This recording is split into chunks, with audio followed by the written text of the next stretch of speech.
হাদি ভাই আমাদের সাথে বসে আমাদের সাথে খাবার খান, আমাদের সাথে শুয়ে বসে গল্প করেন। উনি এমন একটা মানুষ, ওনার কোনো প্রোটেকশনের দরকার ছিল না, কারণ ওনার বিশ্বাস ছিল যে বাংলার মাটিতে আমি যদি চলবো আমাকে কেউ আঘাত করতে পারবে না। কিন্তু আজকে সেই বিশ্বাসটাও ভেঙে গেছে। ঢাকার রাস্তায়, মাঝ রাস্তায় আমার হাদি ভাইকে গুলি করে। আমি এটা কল্পনা করতে পারিনি। আওয়ামী লীগ তো গুম খুনে রাজনীতি করে গেছে, এখন কি মাঝ রাস্তায় গুলি করে রাজনীতি শুরু হলো নাকি? হাদি ভাই কখনো কোনো প্রোটেকশন নিতেন না, কারণ উনি বিশ্বাস করতেন যে আমার উপর কেউ আঘাত করতে পারবে না। আমি তো কারোটা মাইরা খাইতে আসি নাই ভাই, আমি তো এখানে আসছি আমাকে টাকা। একমাত্র স্মার্ট সিটি বসুন্ধরা, আধুনিকতায় এক ধাপ এগিয়ে। জনগণ, আমি জনগণ টাকাতে নির্বাচনের প্রচারণা করি। আর আমার ইচ্ছা যদি আমি সংসদে যাই, ইনশাল্লাহ আমি ন্যায় এবং ইনসাফের একটা রাষ্ট্র করব। এই কথাটা বলা নাকি ভুল?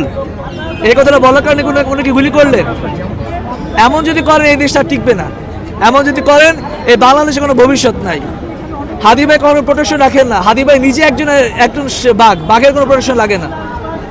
হায়নার প্রোটেকশন লাগে, বাঘের প্রোটেকশন লাগে না। আপনারা সবাই